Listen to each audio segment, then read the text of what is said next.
যুদ্ধ নয়, শান্তি চাই। Stop war against humanity.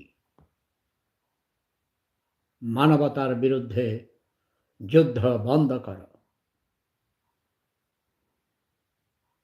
এই যুদ্ধ কারা শুরু করেছে? কেন করছে?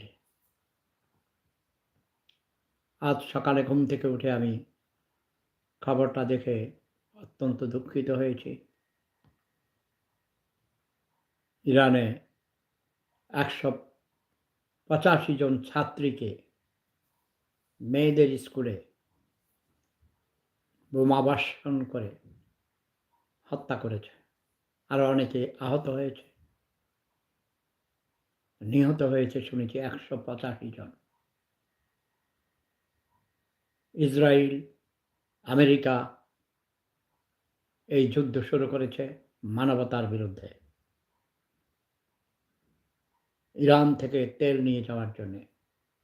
গালফ অঞ্চল থেকে আরবের এই অঞ্চলে অনেক তেল, এই তেল নিয়ে যাওয়ার জন্যে এই যুদ্ধ। আমেরিকার এই আগ্রাসন বন্ধ করতে হবে।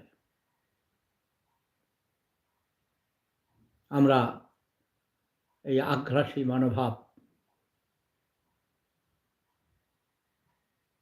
দমন করব। আসুন সারা পৃথিবীর সকল মানুষ, নিপীড়িত নির্যাতিত অধিকার বঞ্চিত মানুষগণ ঐক্যবদ্ধভাবে এই অন্যায়ের বিরুদ্ধে আমরা প্রতিবাদ গড়ে তুলি। আমাদেরকে ভাগাভাগি করে দিয়ে, যেমন করে প্রথমেই ইসলামের জন্মের শুরুতেই ইসলামকে ২ ভাগ করে দিয়েছে, শিয়া এবং সুন্নি। শিয়াদেরকে সুন্নিরা বলে তোরা কাফের, তোরা মুসলমান না। বাংলাদেশে এই যে আমি ঘণ্টাখানিক আগে দেখলাম সেটা, ডক্টর আনায়েতুল্লাহ আব্বাসী নামে একজন পীর আছে, পীরের বংশধর তারা। তারা কিন্তু বাংলাদেশী নয়, বাঙালিও না। ধর্ম প্রচারের নামে মানুষকে গোমরাহির মধ্যে ঠেলে দেওয়ার জন্যে অন্ধকারের অতল গহ্বরে ঠেলে দিচ্ছে এবং কোরআনের অপব্যাখ্যা করছে, হাদিসের ভুল ব্যাখ্যা করছে। হাদিস যেসব আমাদের প্রিয় নবী হযরত মুহাম্মদ মুস্তাফা আহমদ মুস্তাফা সাল্লাল্লাহু আলাইহি ওয়াসাল্লাম বলেন নাই। আমাদের নবী যে বলেছেন কাফেরদেরকেও হত্যা করা যাবে না, কাফেরদের কাফের বলা যাবে না, তাদের মনে কষ্ট দেওয়া যাবে না। জোরপূর্বক কাউকে ইসলাম ধর্মে প্রবেশ করানো যাবে না। সেখানে হাদিস বানিয়েছে কাফেরদের হত্যা করো, মুরতাদদের হত্যা করো। যেই কথাগুলো কোরআনে নাই, পবিত্র আল কোরআনে নাই, সেই সব কথা মোল্লারা নিজেরা হাদিস বানায়। মোল্লারাই সবচেয়ে বেশি অপরাধ করে। মাদ্রাসায় হেফজখানায় কোরআন হেফজ করায় আর তারা ছেলেদের বলৎকারী করে, মেয়েদের ধর্ষণ করে। আমার প্রিয় উপজেলা, যেই উপজেলা আমি নামকরণ করেছি শাহরাস্তি, হাজীগঞ্জ ভেঙে শাহরাস্তি থানা করেছিলাম, এখন মডেল থানা শাহরাস্তি এবং শাহরাস্তি উপজেলা। সেই উপজেলার চেঙ্গাসল নামে এক গ্রাম, টামটা উত্তর ইউনিয়ন কাউন্সিলের অধীনে। সেই গ্রামে আমার একজন বোন, ছোট বোনের বিবাহ হইয়াছে। চেঙ্গাসল মজুমদার বাড়ি, তারা অনেক খানদানি জমিদার। ওই বাড়িতে একজন এমপি সাহেবও ছিলেন। কিন্তু সেই বাড়ির ওই কাছেই অন্য গ্রামে, অন্য বাড়ি সরি, সেই গ্রামেই চেঙ্গাসল গ্রামে অন্য বাড়িতে এই ঘটনা ঘটেছে। শুনেছি জামাতের একজন নেতা জামাত করার আগে সে ছাত্র শিবির করত। এখন সে জামাতে ইসলামের একজন রোকন, নাম আসছে আমি দেখেছি মিডিয়াতে, নাম ভুলে গেছি এখন। সেই ভদ্রলোক নিজের কন্যার সাথে কেউ বলেছে ১৫ বছর, কেউ বলছে ১২ বছরের নিজের মেয়ের সাথে জিনা করে সেই মেয়ে এখন গর্ভবতী। ৭ মাসের গর্ভবতী, কেউ বলে ৪ মাসের গর্ভবতী। ভাই আসলেও কথা সত্য কিনা এসব গুজবের কথা আমি বিশ্বাস করি না। ফেসবুকের বুকে শতকরা ৯৯ টার উপর ১০০ টাও কখনো মিথ্যা কথা বলে। আমাকে নিয়ে কত গুজব, কত কিছু বানাইয়া দেয়। কাজেই সব বিশ্বাস করা যাবে না। কিন্তু ঘটনা ঘটেছে এটা শুনেছি। সেই আমার শাহরাস্তি উপজেলায় পাশে আশেপাশের গ্রামের কয়েকজনকে পেয়েছি। তারা কেউ বেশিরভাগ সৌদি আরবে থাকে। আমি কইছি, "তোমরা সৌদি আরবে থাকো, জেনে শুনে খবর দিবা।" এবং বাংলাদেশেও খবর নিয়েছি, টেলিফোন করেছি।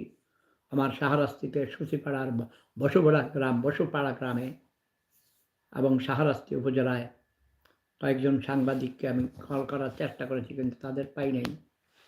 আমি এই ব্যাপারটায় অত্যন্ত লজ্জিত, মর্মাহত। আমার উপজেলায় এই ঘটনা।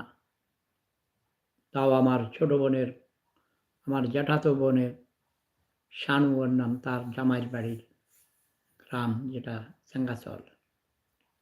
এই লজ্জা! আমি যখন এই লাল টুপি পরে আসি তোমরা মনে করবে আমি জিহাদ ঘোষণা করছি। অন্যায়ের বিরুদ্ধে, জুলুমের বিরুদ্ধে, নির্যাতনের বিরুদ্ধে। এই ঘটনা সত্য হয়ে থাকে, ইসলামী আইন অনুযায়ী, রাষ্ট্রীয় আইন অনুযায়ী সেই বাপের বিচার করতে হবে। আর এতদিন পর্যন্ত মেয়ের সাথে বাপের সম্পর্ক, ওই মেয়ে কেন সে বাপকে এইসব কাজে সহযোগিতা করেছে? অবশ্যই সহযোগিতা করেছে। এখন বলবে বাপ ভয় দেখাইছে, এই করছে, সেই করছে, মেরে ফেলবে, কেটে ফেলবে যদি কাউকে বলো। নো, এসব কোনো কথা নয়। সে একথা কাউকে জানাইতে পারত। থানায় গিয়ে বলতে পারত। আশেপাশের আত্মীয়স্বজনকে বলতে পারত। আসল ঘটনা কি ভালো করে জানার পর তার যথাযথ ব্যবস্থা গ্রহণ করতে হবে। বাট এই আইন কারো হাতে তুলে নেওয়া যাবে না। ফতোয়া দিয়ে কোনো নারী বা পুরুষের প্রাণনাশ করা যাবে না। কেউ শোনার পর কালকে বলতেছে তাকে কল্লা কেটে ফেলো, হত্যা করো, এই করো, সেই করো। আমি বলেছি নো। ঘটনা কি ভালো করে দেখো, তারও বিচার আছে। কোরআন হাদিসেও আছে। রাষ্ট্রীয় আইনের দ্বারা বিচার হবে। ওই অনেক হাদিস, ঢিল হাদিস বানাইয়া এসব কারো উপর জুলুম করা যাবে না। মূল কথা হলো, হে পৃথিবীর সকল মানুষেরা নিপীড়িত, নির্যাতিত, অধিকার বঞ্চিত, পিছিয়ে পড়া জনগোষ্ঠী, আসো তোমরা ঐক্যবদ্ধ হও। আজ ৭ই মার্চ, ১৯৭১ সালের ৭ই মার্চ এর এই দিনে জাতির জনক বঙ্গবন্ধু শেখ মুজিবুর রহমান জাতির উদ্দেশ্যে ভাষণ দিয়েছিলেন। সেই ঐতিহাসিক ভাষণের মূল বিষয়বস্তু ছিল, এবারের সংগ্রাম আমাদের মুক্তির সংগ্রাম। এবারের সংগ্রাম স্বাধীনতার সংগ্রাম। তাঁর ডাকে আমি মহান মুক্তিযুদ্ধে ঝাঁপিয়ে পড়েছিলাম। এই ভাষণের অনেক আগে থেকেই, ১৯৬০ সাল থেকেই আমরা তৈয়ার হয়েছিলাম, ছাত্রছাত্রীগণ। তখন ছাত্রীর সংখ্যা কম থাকলেও তারা আমাদের সাপোর্ট করেছে। ছাত্ররাই মূলত এই ঢাকা বিশ্ববিদ্যালয়ের ছাত্ররাই মূলত এই আন্দোলন গড়ে তুলেছিলেন। সেই আন্দোলনের ধারাবাহিকতায় ১৯৭১ সালে আমরা পাক হানাদার বাহিনীকে বাংলার মাটি থেকে তাড়িয়েছি। এদেশকে আমরা স্বাধীন করেছি। কিন্তু বিদেশি শত্রু মুক্ত করলেও দেশীয় দালাল, কলাবরেটর, রাজাকার আলম বদর আল শামস, এদের কাছ থেকে আমরা দেশকে উদ্ধার করতে পারিনি। একটি রাজাকার আল বদর আল শামসের থেকে হাজারটা রাজাকার আল বদর আল শামস জন্ম নিয়েছে। এরা বিষাক্ত সাপ, যে কোনো সময় ফনা তুলে ছোবল মারতে পারে। কাজেই এদের হাত থেকে দেশকে রক্ষা করতে হবে, সবাইকে সতর্ক থাকতে হবে। আমি খুব খুশি হয়েছি, আজকেও একটা দেখলাম, শনিবারেও আমার প্রিয় ভাগিনা তারেক রহমান সচিবালয়ে মিটিং করছে। তার সকল মন্ত্রিসভার সদস্যদেরকে নিয়ে, সচিবদেরকে নিয়ে। ঊর্ধ্বতন কর্মকর্তাদের নিয়ে মিটিং করছে। ঢাকা শহরকে কীভাবে যানজট মুক্ত করা যায়, আজকের মিটিংয়ে সেটাই বেশি প্রাধান্য পেয়েছে। হবে, তারেক রহমানকে দিয়ে হবে। অনেকগুলো স্টেপ নিয়েছে। আমি লক্ষণ ভালো দেখছি। আমি আশা করি এই পুরো ৫টি বছর সবার সহযোগিতায় সুন্দরভাবে দেশ পরিচালনা করতে পারবে। আমি তাকে অনুরোধ করব, এই সামনে রমজানের ঈদ, শুনেছি ২০ অথবা ২১ তারিখে ঈদ হবে।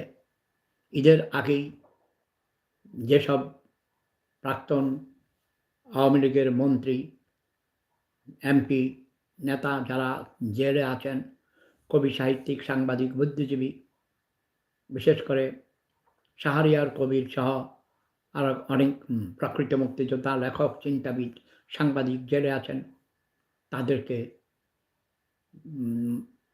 মুক্তি দেওয়ার জন্যে, তাদের প্রতি অ্যামনেস্টি ঘোষণা করার জন্যে আমি মাননীয় প্রধানমন্ত্রীর প্রতি দৃষ্টি আকর্ষণ করছি, তাকে অনুরোধ করছি এবং সংশ্লিষ্ট সবার দৃষ্টি আকর্ষণ করছি। সবাই আমার এই কথাগুলো আমার প্রিয় ভাগিনা তারেক রহমানের কাছে পৌঁছিয়ে দেবেন। জয় বাংলা, জয় জনতা, জয় মানবতা, প্রেম ধর্ম, সেরা ধর্ম, লাভ ইজ পাওয়ার। আবারও বলছি, যুদ্ধ বন্ধ করো আমেরিকা, ইসরায়েল। ইরানকে শর্ত দিয়েছে বিনা শর্তে সারেন্ডার করতে হবে। নো, মুসলমান কোনোদিন সারেন্ডার করে নাই।